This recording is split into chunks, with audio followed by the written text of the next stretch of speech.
ठीक है, परफेक्ट। तो कल मैंने आप लोगों को ये कुछ बिहेवियरल और ये सारी चीज़ें समझाई थी, किस तरीके से यूज़ होती है, और इससे पहले मैंने आपको बताया था। Now we will use the structure. सो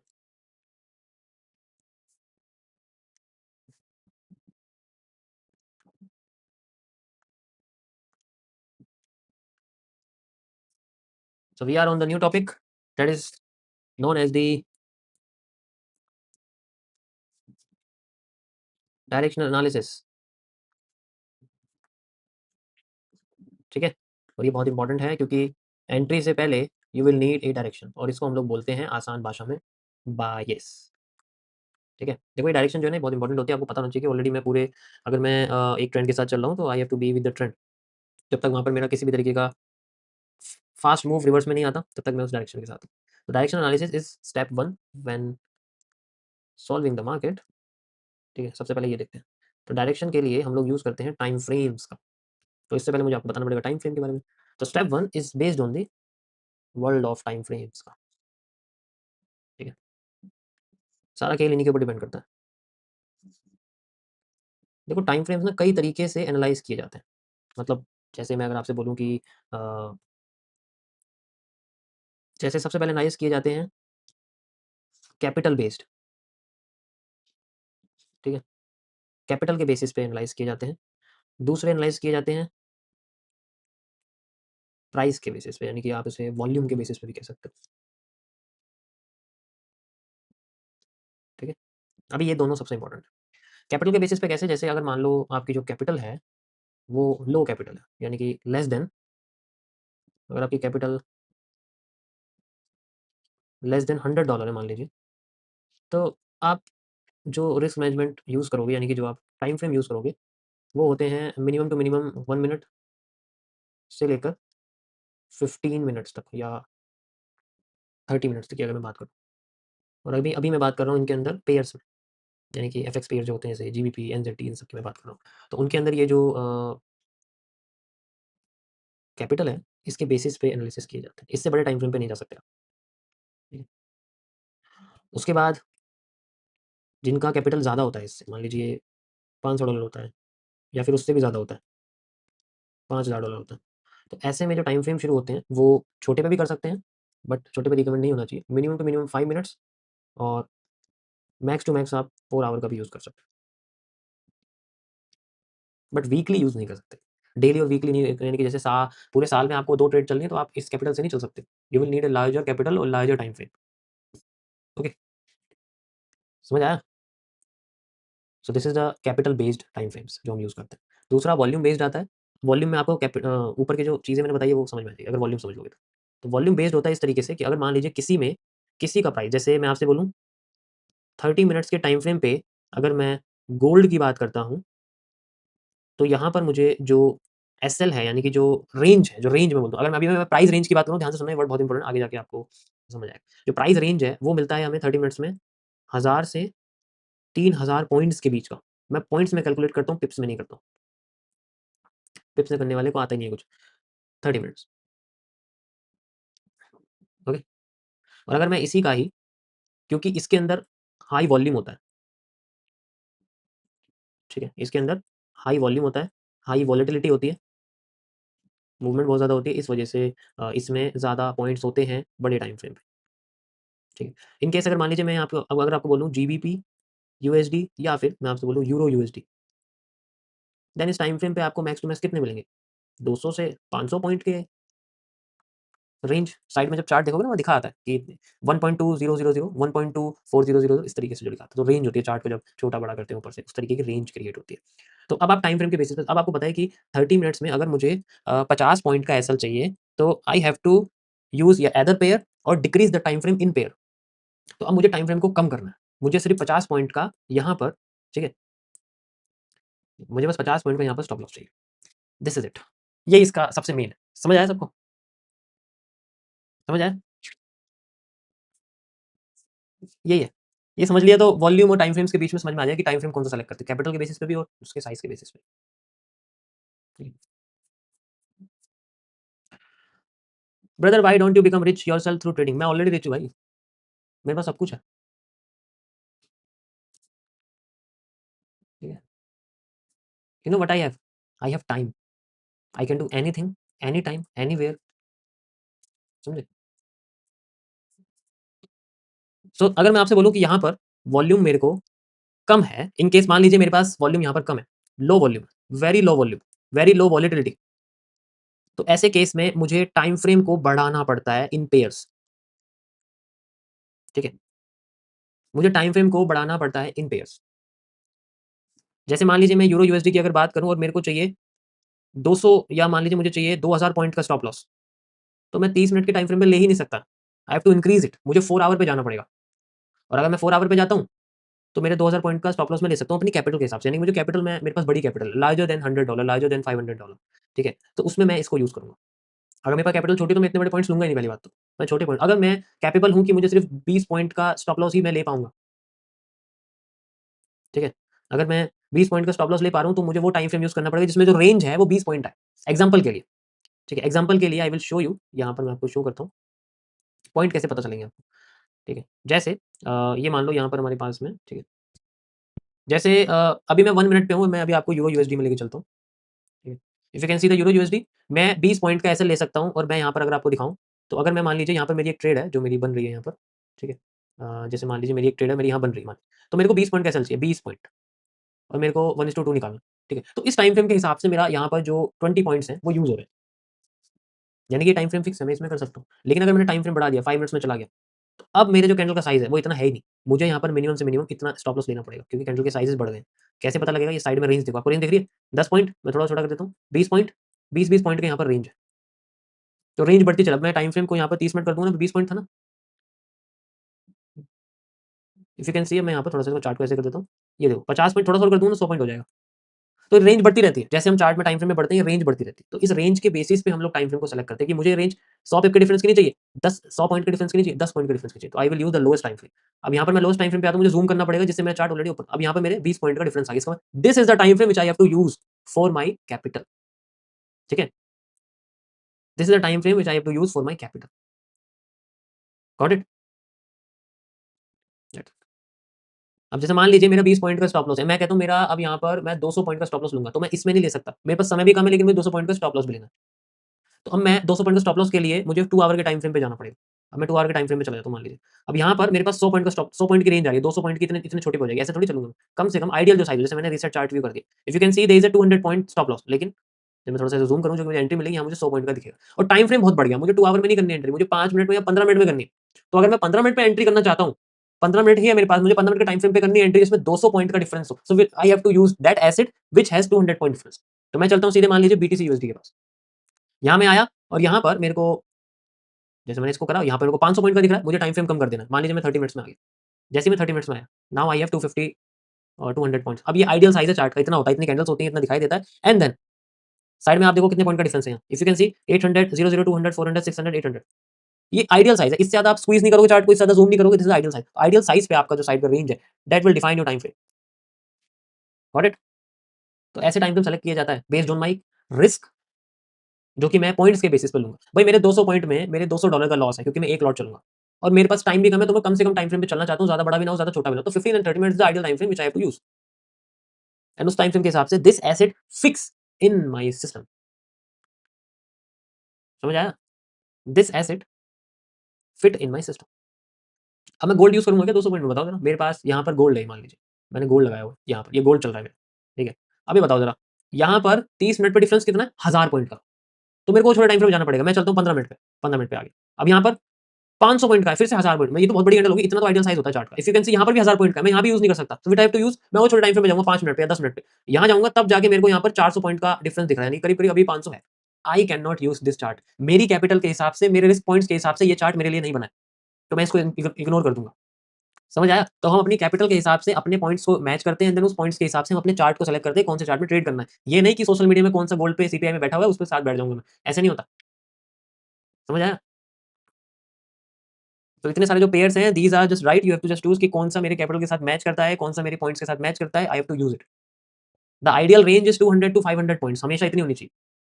अगर मैं आपको 1 दिन के एनालिसिस के बारे में बताऊँ for 1 day, day trading, intraday जिसे बोलते हैं, उसके बेसिस पे अगर मैं आपको बताऊँ, तो you have to use 200 points in ideal size in everything. अब अगर मैं 200 पॉइंट्स फॉरेक्स पेयर्स में लूँगा ना, तो मेरे को 1 हफ्ता लग जाएगा एनालिसिस को करने में या 2 दिन लग जाएँगे। ठीक है? मुझे 2 दिन लग जाएँगे। लेकिन मुझे सिर्फ़ 2 घंटे के अंदर एनालिसिस कंप्लीट करना है, या तो एसएल हो या टीपीओ, लेकिन मेरे को एनालिसिस चाहिए 15 या 30 मिनट के कैंडल्स में, और उसमें भी 200 से 300 पॉइंट का डिफरेंस मुझे साइड में दिखना चाहिए। That will fit in my setup. आप समझ में आया? अब सारे लोग मुझे बताओ, सभी लोग जितने भी बैठे हैं, टाइम फ्रेम का मसला समझ आया? वैसे थोड़ा-सा ये पेचीदा है, क्योंकि अभी मैंने एक तरीके से बताया, आपको वॉल्यूम के तरीके से बताऊँ। ये वैसे वॉल्यूम का तरीका ही है, पर थोड़ा-सा और वो हो जाता है उसमें। देखो, मेरा जो पर्सपेक्टिव है ना मार्केट को लेके, वो बहुत अलग है, क्योंकि मैंने किसी भी छछूंदर से नहीं सीखा ये सब। ये मैंने खुद अपनी साइड से थोड़ा-सा एफर्ट किया है, ऑब्जर्व किया है, ठीक है? पूरा खोल के रख दिया है इसको, सो इसलिए मुझे थोड़ा-सा इन सब चीज़ों के बारे में थोड़ा डीप का पता रहता है। Okay? If you observe everything, then you can fit in anything. देखो, रिस्क मैनेजमेंट अगर आपका स्ट्रांग है, तो उसके बाद स्ट्रांग आता है आपका चार्ट मैनेजमेंट, यानी कि चार्ट पे आप कौन-सा टाइम फ्रेम यूज़ करते हो, किस एसेट का यूज़ करते हो। ये भेड़-चाल है यार, दुनिया गोल्ड यूज़ कर रही है, हर जगह गोल्ड दिख रहा है, तो मैं भी गोल्ड यूज़ करूँ, ऐसे नहीं होता है। मैं जीबीपी यूज़ करता हूँ।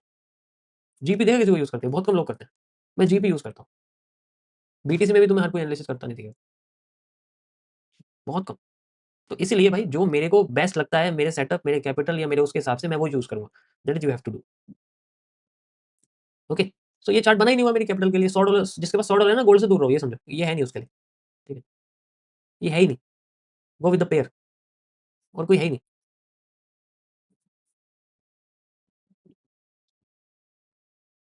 ओके, सो ये इस तरीके से यूज़। अब मैं आपको और इससे इंपॉर्टेंट चीज़ बताता हूँ। द नेक्स्ट थिंग इज़,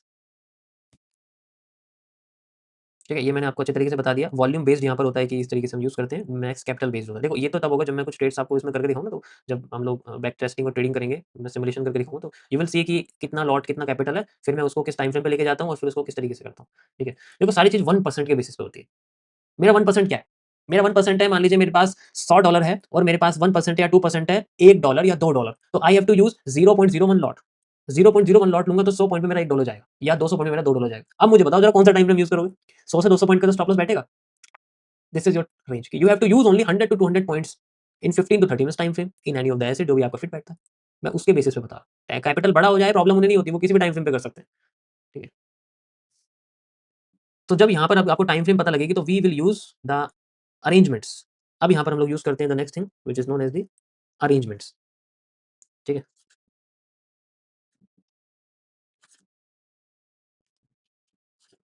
किस तरीके से हम टाइम फ्रेम को अरेंज करते हैं। हमेशा हम लोग बड़े से छोटे पे आते हैं, बट एक हमें सुपीरियर टाइम फ्रेम रखना चाहिए, एक इन्फीरियर रखना चाहिए। तो अरेंजमेंट्स के अंदर 2 तरीके के टाइम फ्रेम को मैंने डिफाइन किया है। One is the superior time frame, ठीक है? You can C, and one is the inferior. Okay?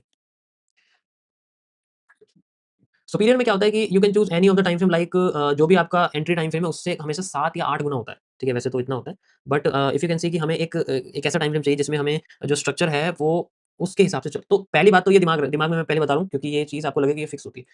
जो बड़ा टाइम फ्रेम होता है जिससे हम डायरेक्शन देखते हैं, और जो एंट्री टाइम फ्रेम होता है जिससे हम लोग एंट्री लेते हैं, these are based on structures. पहले ही बता रहा हूँ। अब आपको लगेगा मैं कोई नंबर लिखने वाला हूँ, 4 आवर, 2 आवर, 3 आवर्स, 4 आवर। ठीक। This is also based on confirmation. ठीक है? और कन्फर्मेशन ज़रूरी नहीं है कि 5 मिनट्स में आए, ज़रूरी नहीं है कि वो 15 मिनट्स में आए। It can also come in 3 minutes और मे बी 2 मिनट्स, जो आपके पास टाइम फ्रेम है ही नहीं। तो it is not fixed. Nothing is fixed in this world. अभी मैंने आपको टाइम फ्रेम के कैपिटल के बेसिस पे अरेंज करना बताया, सेम यहाँ पर भी ऐसा ही है। ठीक है? तो nothing is fixed. Got it? तो घूम फिर के सारी चीज़ें किस पे आती हैं? Structure. So we have to use the structure. If you understand the structure, then you can easily identify its height, its weight, its length, everything. तो यहाँ से हम लोग शुरू करते हैं अपना डायरेक्शनल एनालिसिस, जो कि हमारे स्ट्रक्चर के ऊपर डिपेंड करता है। घूम के वहीं आ गए? थोड़ा इंटरनेट स्लो चल रहा है, तो थोड़ा सा वेट करो। Okay, so we have this. Now again we are on the direction analysis. तो यहाँ पर हम लोग पढ़ेंगे किस तरीके से डायरेक्शन के बाद you have to find out it. So अब यहाँ पर दो तरीके से हम लोग रिवर्सल निकालते हैं मार्केट से, और वो होता है हमारा, एक होता है लार्जर टाइम फ्रेम में, एक होता है स्लोअर टाइम फ्रेम। तो अगर हम लार्जर टाइम फ्रेम का रिवर्सल निकालें, तो जब मार्केट का मूव आता है, तो हम छोटे टाइम फ्रेम पे जाके छोटे छोटे छोटे रिवर्सल्स ले सकते हैं डेली बेसिस पे। तो first we have to find out a view of weekly. This is one of the most important thing, weekly analysis करना। ठीक है? Weekly analysis, this is one of the most important. If you find out कि इस week क्या होगा, इन 5 दिनों में क्या होगा, देन यू कैन डू हर दिन क्या होगा, देन यू कैन डू हर घंटे क्या होगा, देन यू कैन डू हर मिनट पे कैसी कैंडल बन सकती है। Everything is just descending. तो वीकली से शुरू करते हैं। वीकली मुझे बुलिश दिखता है तो I will go in the bullish. Weekly मुझे बेरिश दिखता है, I will go in the bearish. Simple. तो I have to use the weekly analysis. अब वीकली के लिए मुझे इतना स्ट्रक्चर मार्केट में ढूंढना है कि वो मेरे एक वीक के अंदर मूव को लेके आ जाए, वो मेरे एक वीक के अंदर मूव को कंप्लीट करे, या मेरे एक वीक के अंदर या तो कंसोल कुछ भी करे, वो एक वीक के अंदर करे। So I have to use that structure. अब इतना कौन सा स्ट्रक्चर होगा, कौन से टाइम फ्रेम में होगा, वो आता है ऑब्जर्वेशन से। जैसे आप ऑब्जर्वेशन बढ़ाओगे ना, वैसे आपको पता है कि इस वीक के अंदर मुझे कितना, अब ये थोड़ी इस वीक है तो 5 ही कैंडल यूज करूंगा मैं डेली टाइम फ्रेम की। अभी मैंने बोला मान लीजिए ये वाला पिछला वीक था, पिछले वीक की क्लोजिंग हैमर से हुई है। हैमर तो एक बुलिश पैटर्न है। तो एक कैंडल के बेसिस पे क्या मैं ये वाला वीक डिसाइड कर सकता हूँ कि उस हैमर के बाद कैसा मूव आएगा, क्या बुलिश आएगा या बेरिश आएगा। हैमर वैसे पॉजिटिव पैटर्न होता है। सो वी कैन आइडेंटिफाई कि हैमर के बाद मार्केट बुलिश ही जा सकती है, चाहे थोड़ी जाए लेकिन जा सकती है। तो वो थोड़ी जाएगी ना, पूरा हफ्ता पूरा पॉजिटिव है, पूरा हफ्ता पॉजिटिव है, अगर वो थोड़ा सा भी पॉजिटिव चला गया तो। So we have to take it, हमें बस इन सब छोटी-छोटी चीज़ों के बारे में सोचना पड़ता है। तो ये तो कैंडलस्टिक एनालिसिस जो 1% के अंदर था कि we have a positive candle, then we can say कि मार्केट में अगली कैंडल थोड़ी-सी पॉजिटिव हो सकती है, यानी कि पूरा हफ्ता पॉजिटिव हो सकता है। और अगर वहाँ पर बेयरिश पैटर्न यानी कि शूटिंग स्टार है, मान लीजिए हैंगिंग मैन है, तो इट मीन्स अब वो अगला हफ्ता जो वो थोड़ा-सा नेगेटिव होगा। और अगर वो थोड़ा-सा नेगेटिव होगा, I can pull out small small moves daily. Got it? जिसको हम लोग ज़िगज़ैग पैटर्न कहते हैं। डाउन साइड में ऐसे आता रहता है, ज़िगज़ैग पैटर्न होता है। ठीक है? तो वीकली स्ट्रक्चर समझना बहुत ज़रूरी है। हर चीज़ में आपके सामने बस आएगा CCPs. Everything is depend on this. ठीक है? हर चीज़ इसके ऊपर डिपेंड करती है। Complex chart patterns.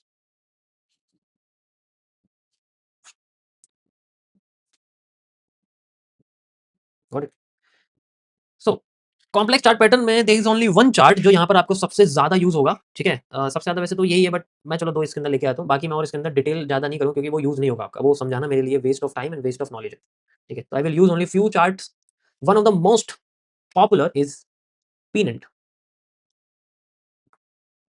अगर ये आ जाए तो आप समझ लो मूव कंटिन्यू करना बहुत मुश्किल है, बहुत मुश्किल। 78% केसेस में पीनेंट्स क्या करते हैं, मार्केट को रिवर्स करते हैं after a first fake move.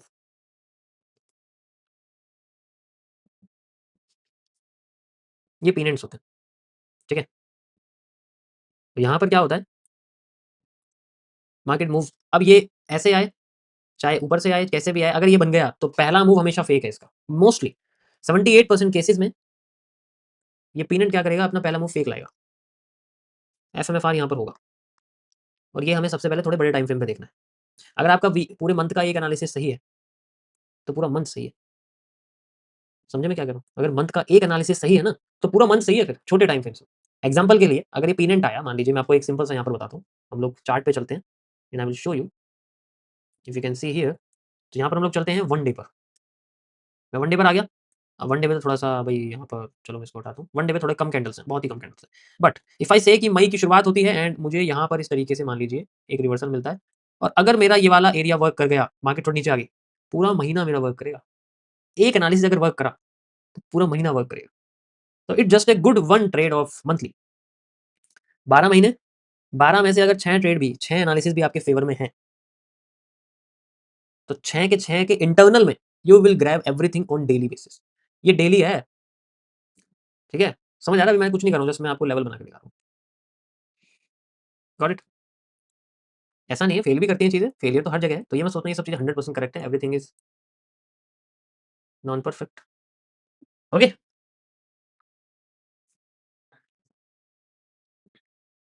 तो अब यहाँ पर हम लोग बात करते हैं कि वो कौन से स्ट्रक्चर्स हैं जिन्हें हम ज़्यादातर देख सकते हैं, दैट इज़ द पीनट्स। ये पीनट्स होते हैं, ये सबसे बेस्ट होते हैं क्योंकि इनमें आपको एक फेक मूव दिखेगा मार्केट का और फिर मार्केट रिवर्स करेगी। ये मूव आप कैप्चर कर सकते हो। यहाँ से कॉपी करके यहाँ लगा सकते हो। ये आपका आज का टॉपिक था छोटा-सा। आई होप आप लोगों को समझ में आया होगा। टाइम फ्रेम से रिलेटेड मैंने आपको बता दिया, देखो बहुत एफर्ट करा आज मैंने। आई थिंक अगर आप समझोगे तो सब कुछ समझ में आ जाएगा।